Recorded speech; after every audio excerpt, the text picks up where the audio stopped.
When you're saved and you are walking it out, your soul is constantly being afflicted. Yes. The whole walk and journey is affliction. Yeah. Versus.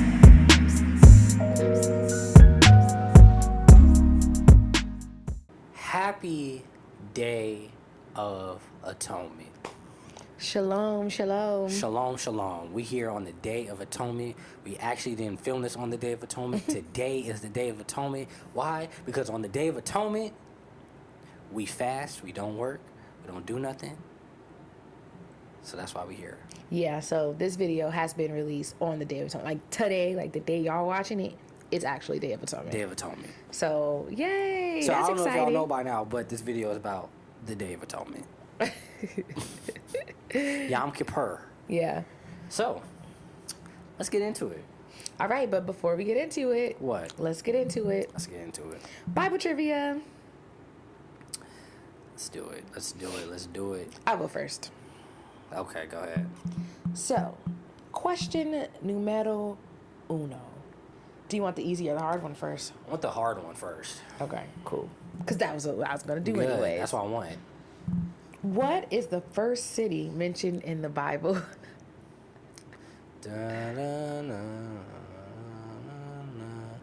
Enoch. How do you know that?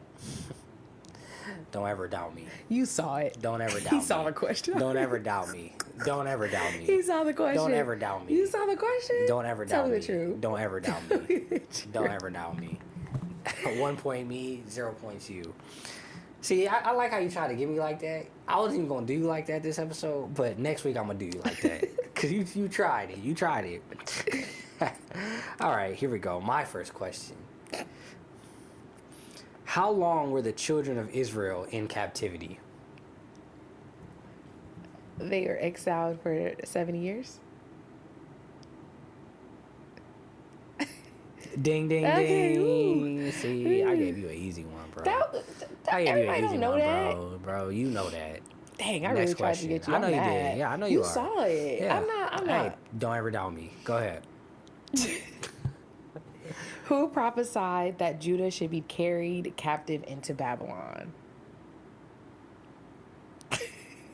You know this. Jeremiah. Yes. Ding, ding, ding. I 2 for knew 2. that one, 2 for though. 2.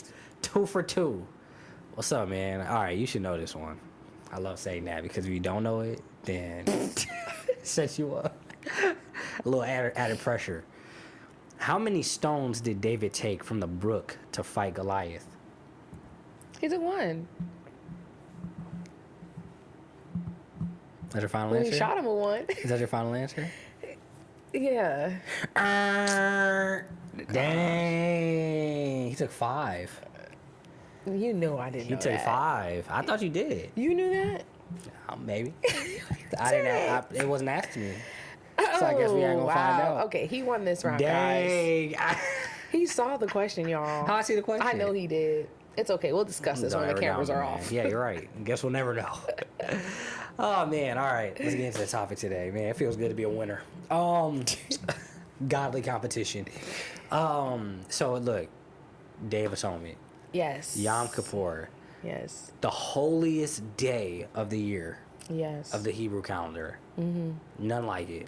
Yeah. This is actually a very serious feast. It really is. And depending on who you're talking to, it might not be a happy Yom Kippur. Yeah. You know, because the Yom Kippur is also known as the Day of Judgment. So Day of Atonement means Yom Kippur Yes, it does. in It's Hebrew. the same thing. But also known as that great day.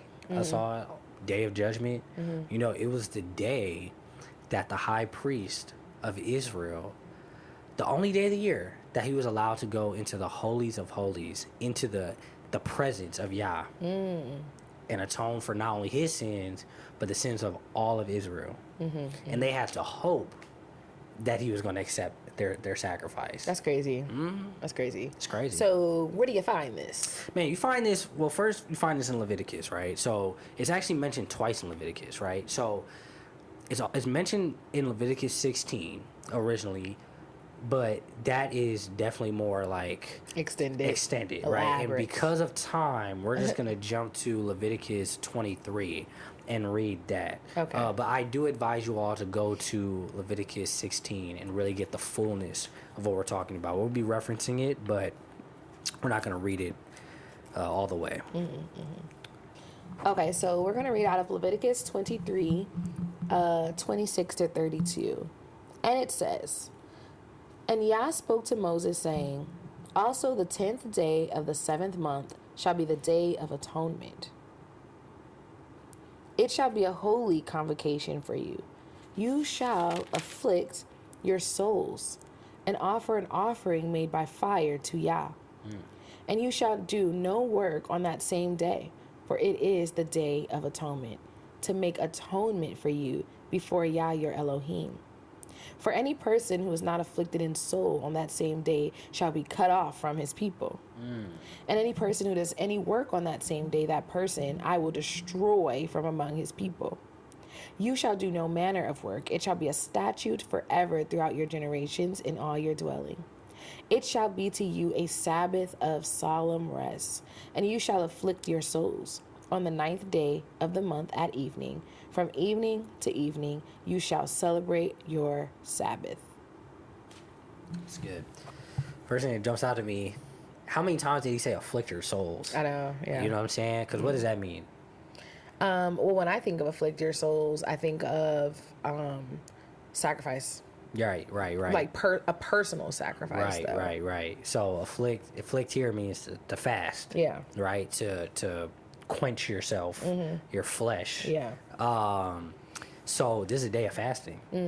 It's a day of, and when you fast, even when we fast now, what does that do? Bring us closer to Him, invite His presence in, truly consecrating yourself, sanctifying yourself for Yah. Yeah. So this is a day of fasting. Yeah. Right.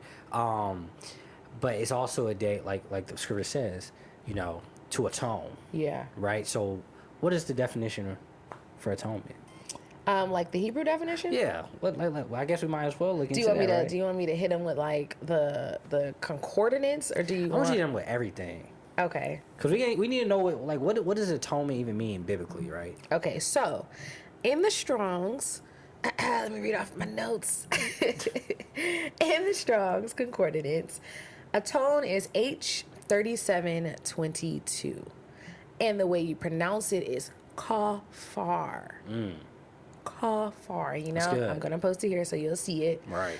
It means to cover, Okay. purge, make an atonement, make reconciliation, cover over with pitch. So ultimately, to atone is to cover. That's good. That's good. So now let's talk about, hopefully you all at this point have paused the video to go read Leviticus 16. Because I want to bring up a couple points from Leviticus 16, right? And so I want to talk about the high priest, right? So you know how the high priest goes in. First and foremost, he has to do this whole process. Yes, he does. Of ritual cleansing. Now this is in Leviticus 16. It's in Leviticus 16. And we see that, he has to sacrifice a bull for himself and his family. He has to put on white garments. Yeah. Like, he has to do a lot to go in there and sprinkle blood on the mercy seat of the Ark of the Covenant, where Yah's presence is, right? And we see him going here doing this ritual thing. I think he had to splatter it 7 times, right? Then had to come back out, get a goat. Had a they had 2 goats. They had a scapegoat that they let off, that they symbolically transferred the sins of the people to the scapegoat. Yeah. Let him go in the wild, right? Then he also had another goat that they also had to sacrifice. Yeah. Go in there and splatter the blood on the mercy seat 7 times, right? So it's like all these things they were doing, these blood sacrifices. And how many times were they able to go in there? But per year, only 1 time. So one time. 1 day. They were able to go into the Holy of Holies without dying. They were able to enter into Yah's presence. But think about it. It's so interesting because the high priest first and foremost had to go in and atone for his own sins, right? Yeah. Or else he would get killed Yeah. by Yah's presence. Ooh. And then once he was accepted by Yah as the high priest, the ritual, ritualistically cleansed priest could then come and then speak on behalf of the people. So I just think it's amazing because it's like, man, this is the one time where it's like you gotta do it all right. All that dirt that you've done in this whole year, man, like. Either today is the day he's either done with you or he's going to accept your sacrifice. Yeah. And if y'all know Old Testament, he was done with a lot of people, okay? Man. And like immediate death. Immediate death. So this was the special day of the year where you were finally going to see if he was going to accept your sacrifice or not. You know? And if you think about it, I'm thinking about this right now. What grace and mercy that was. To even like give them that opportunity, because at that time it's not like they had the Holy Spirit, right? You know what I'm saying? Yahshua had not come yet, so out of love he still provided them a way to have their sins covered and overlooked. Yes, because that's ultimately what happened. Covered their sins. Such mercy. Purged it really the sins of the whole nation. You know. So I think it's even as to us believers now, we're gonna get right into it. I know you see where this is leading. We've constantly have said that all these feasts point back to our ultimate high priest in Yahshua. Yeah, right. It does. So let's talk about that a little bit. Okay, let's do it. Okay. So go ahead, start off. Okay, I guess I'll start it off. So as we see here, like, you know, they're sprinkling the blood on the mercy seat, right? And even if you think about, that's the mercy seat. Yeah, that's where the mercy is. The blood. Mercy is. That's the blood is what leads to Yah's mercy. Right, over you. And we think about Yahshua, our great high priest, right? He is the one who he not only was he the one who is our high priest now, who represents us in the holy tabernacle, in the heavenly tabernacle, but he's the one that is also the sacrifice. Yes, his blood that was sprinkled on the heavenly Ark of the Covenant, which is actually in Hebrews. In Hebrews, y'all need to read Hebrews too. Y'all need to know this word, man, because it all connects. It does all connect. But he's the one that went into the holies of holies. Yeah. As the priest and sacrifice. That is something. He sacrificed himself on behalf of all of us. The same way that Aaron would go in there and do it for all of Israel is the same way Yahshua went in and did it for all of us. The only thing is he didn't use bulls, he didn't use goats, he didn't use none of that. That's why he's the Lamb of God. Yeah, he used his own blood. His blood was enough to atone for sins eternally. And all you have to do is believe he did it, and your sins are atoned eternally, dude. Forgiven, blotted out, erased, covered, purged, in the blood. All y'all will see when he sees you is the same thing that he told them in Passover. He'll see the blood, and that's it. He will not see what you were, what you've done. He won't see any of that. Once you become new and you believe and you receive Yahshua as your high priest and the sacrifice, that's all Yah sees. That's all he sees, man. That's mercy. Man. That is mercy. That's real mercy, man. That's real mercy. And it's like, as you said, like, it's once and for all. It's done. You know what I'm saying? If you believe in his finished works and you believe that it's his blood that cleanses us of our sin and purges out that sin and blots us out. Because that's really, it blots out the sin. The same way we see it with the word of atonement. Right. You know what I'm saying? Like, it's no way you can't look at this special feast day and just think about our Lord and Savior, Jesus Christ. Yahshua HaMashiach. So, a good way to look at it, which is what I think I heard someone say, is when you think of a cover, right? So think about, if you're dealing with like harsh temperatures, right? You put a cover on, it protects you from that.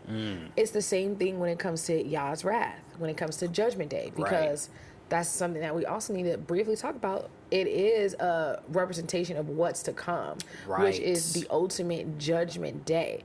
And you're either going to be covered by Yeshua's blood or not. And if you're not covered by the blood, then you are now exposed and you have now made yourself readily available for Yah's wrath.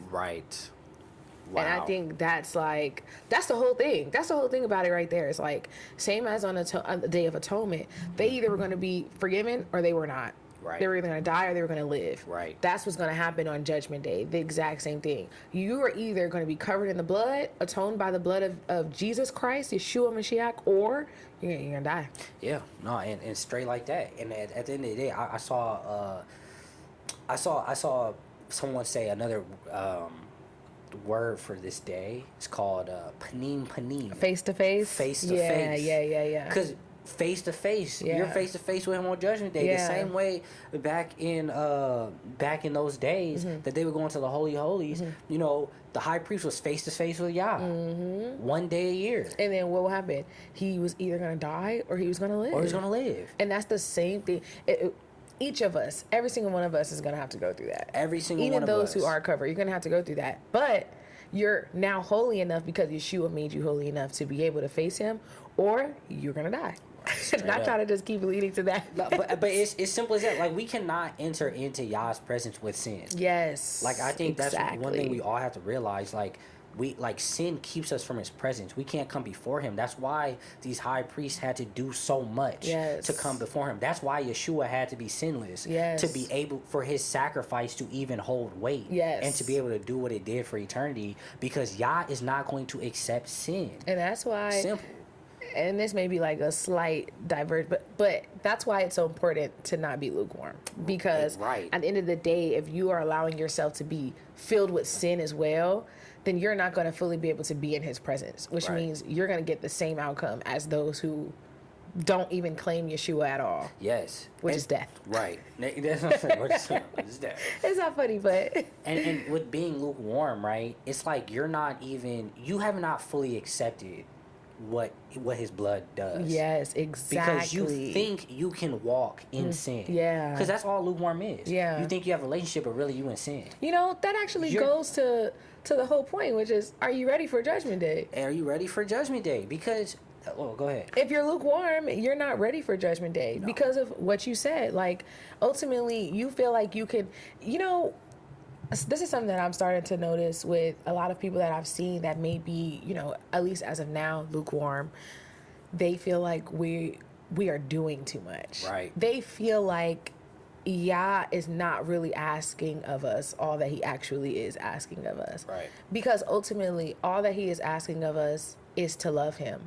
But love comes with action, Right. Believing in what Yeshua did for us comes with action. It's not a matter of, I believe that he died for my sins. But no, you don't, because you're still sinning. Right. Intentionally sinning. Right. Intentionally habitually sinning. Yes. Yes. And like that, because what does Yeshua say? If you love me, keep my commandments. I probably said that on here like 100 times this way. But it's as simple as that, right? And then we also know from the word that he said the word that like his commandments have been written on our hearts. Yes. So at the end of the day, our love for the Father is us truly keeping his commandments and truly being in obedience to him. If you're not in obedience to him, or you don't even know what that even looks like, then at the end of the day, on that great day, you cannot come before the Father and sit here and enter into his presence. Yeah. You can't. Yeah. It's and I'm not saying that off of my own conviction. It's biblical. It is literally biblical. If that was the case, the high priest of Israel would have just been able to do what they do. Ooh. You know what I'm saying? It's a reason he said you have to do all this to even enter my presence. Yeah. Because my presence is going to kill you. Oh man. It's not a game. It's not a game. It's not a game. But you know what? It's too holy. But you know what? Chris? I feel like I think I just got revelation on a part of this. So when Day of Atonement is described, right? You mentioned it, that this is Moses talking, right? Who? Right here? About describing Leviticus? Yeah. Okay, so how he kept saying afflict your souls. When you're saved and you are walking it out, your soul is constantly being afflicted. Yes. The whole walk and journey is affliction. Yeah. So even though this was just a day for them, and they're saying, make sure that you afflict your souls on this day so that you will be judged worthy, right? That is what we have to take that on as a way of life so that in judgment day we are deemed worthy. Ooh. Yeah. We have to have gone through the affliction. And that's the problem when it comes to being lukewarm. You don't want to go through the affliction. You don't want to afflict your souls. You do not want to go through the pain, the having to let go of people, having to let go of fleshly desires. You don't want to sacrifice nothing. The chastisement. But at the end of the day, as what Moses said, if you don't afflict your souls, you're going to be cut off. Oh, that's yeah. If you don't afflict your souls, you are going to be cut off. Right. And that is what that transfers into the New Testament. That transfers into now. If you don't allow Yah to afflict your souls, you're going to be cut off. Yes. Straight up. I just got that revelation. Straight up. That's deep. That's deep because man. Because we're constantly getting afflicted. We are constantly getting afflicted. As We're a believer, constantly you're constantly afflicting your unable soul. to do what we want to do. Yeah. Constantly. But that is just a part of it. That is because we love Yah. Right. You know, we believe him. We believe that he is who he said he is. It's pleasing to him. It's pleasing to him for us to afflict our souls, to grow closer to him, Yeah. to be perfected in him. Yes. Because that's ultimately what the affliction does. Exactly. It's strengthening you. Exactly. It's strengthening your faith. Yes. You know? And so we have to do it. That's deep, bro. That's deep. Yeah. That's deep. Yeah, Wow. yeah. Okay, let me get to this word. So let's go. Where are Let's you go going? to Hebrews. I'm going to Hebrews. Okay. So briefly, we're going to go to Hebrews 9. I actually want you to read it. Hebrews Okay. 9, 11 through 12.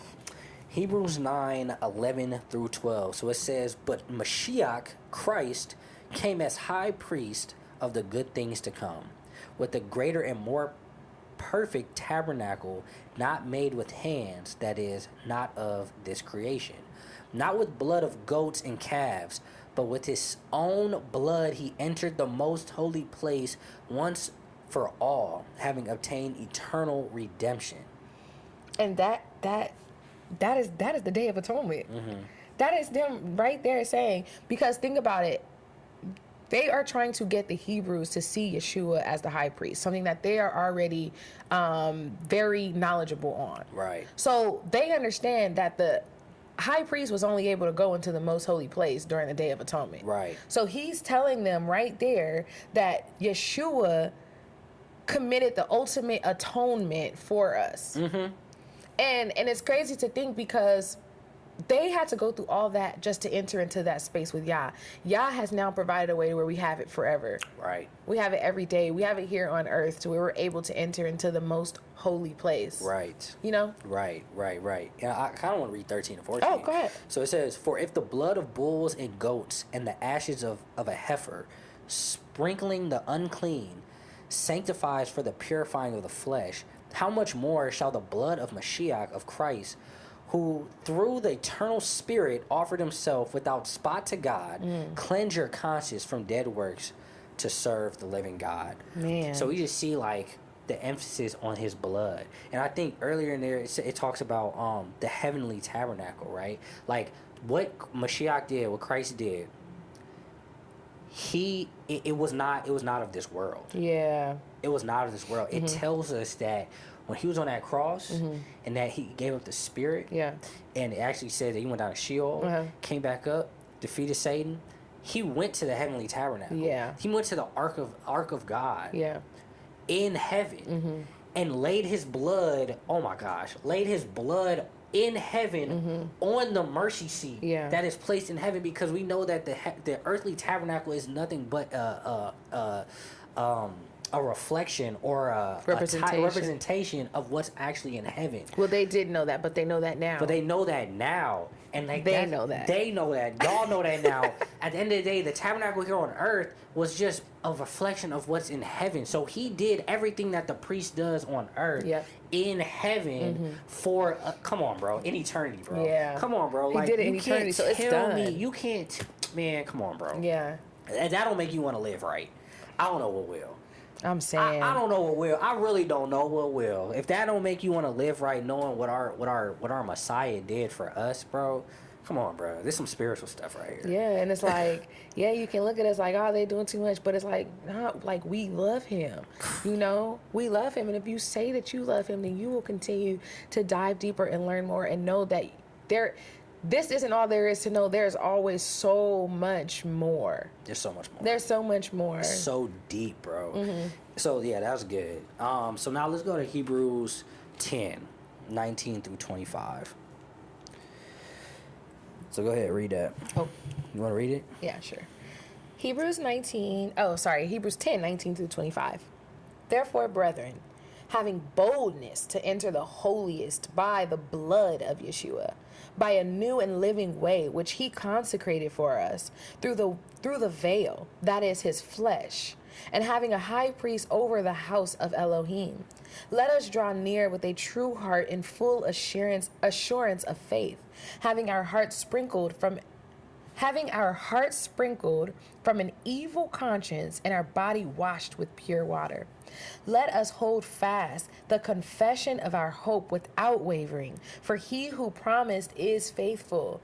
And let us consider one another in order to stir up love and good works, not forsaking the assembling of ourselves together, as is the manner of some, but exhorting one another, and so much the more as you see the day approaching.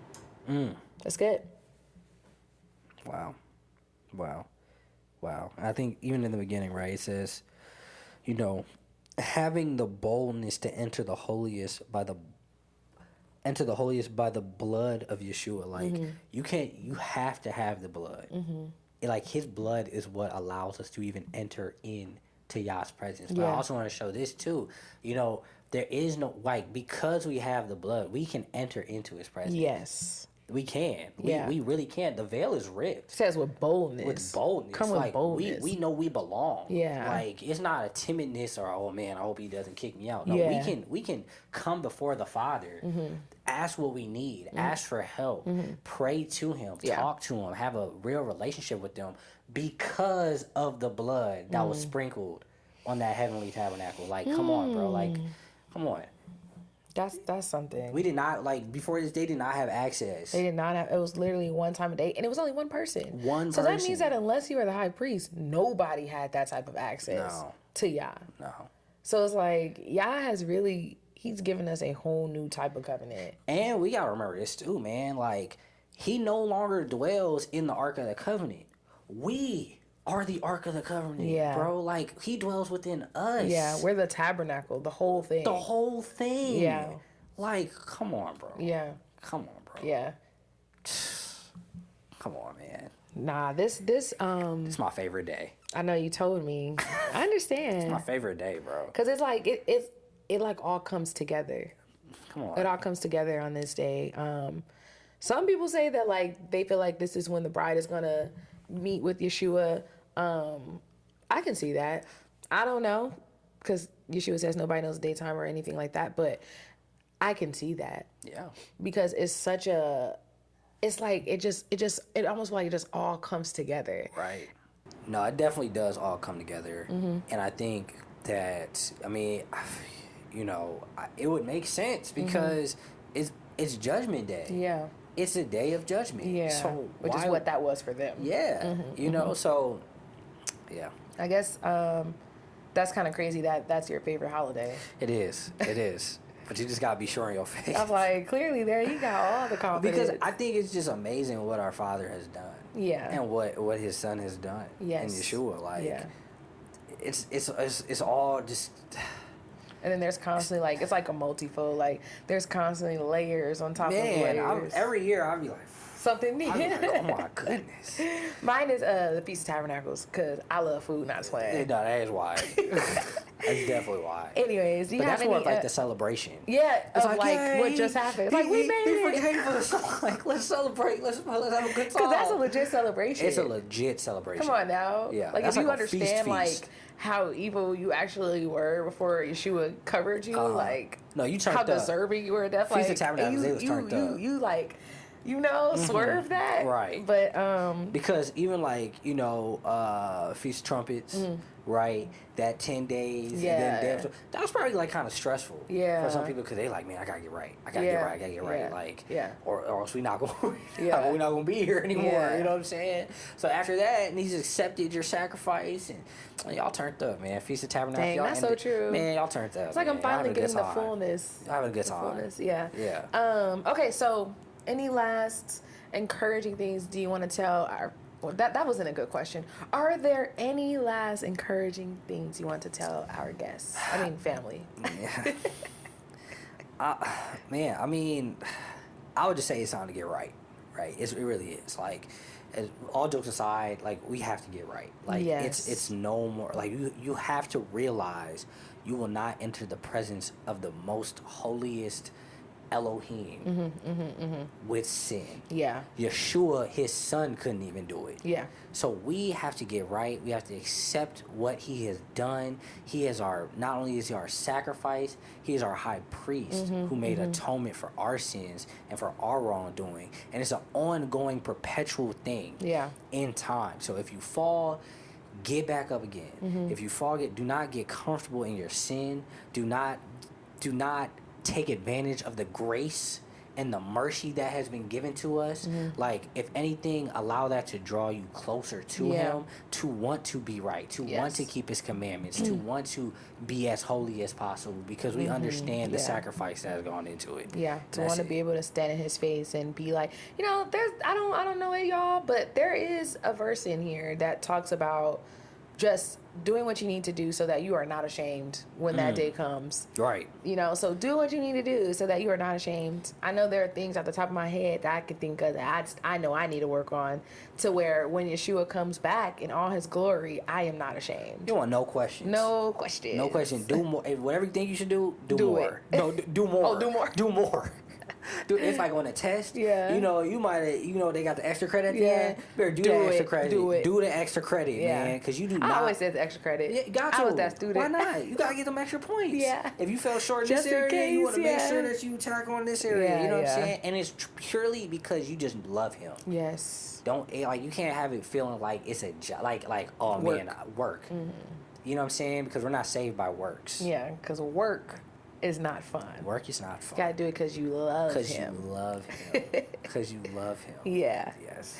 All right. Well, I don't have any last words. I think that was good, what he said. So we're going to go ahead and drop the mic on that. Yes. And that's it. Don't you want to pound the fact like, good job, son. Yeah. You did so, daughter, I guess. But we're all sons of the Most High. I know, yeah. But good job, daughter. You did so good. I am do. So I want a well you. done, good and faithful servant. Come I enjoy really do want my that. presence. Come enjoy. Just relax. Chill. Yeah. Just worship me forever. Yes. Like, don't you want that? Yes. I literally want that. So I'm going to do what I need to do. Do what you need to do now. Okay. Look. I know I'm going to fall short, but that's not going to stop me from trying. And keep getting back up. Exactly. And repenting, knowing you did wrong. Look, I'm sorry. Like, let me do it again. Yeah. Not do it again. You don't want to do it again. Let me do it again. All right, it's time to end this thing, because I ain't going to do it again. It's time to end this thing. All right. He just talking. Just talking. I'm just excited. He's just talking. Excited. All right. Well, anyways, love you guys. And we do hope that you do take some time. If this is your first time hearing it, just take some time to learn more about it. Don't go overboard or whatever, but definitely learn about it. I definitely think you should learn about it. Yeah. And that's it. Yeah, that's it. All right, y'all. Love you guys. Shalom.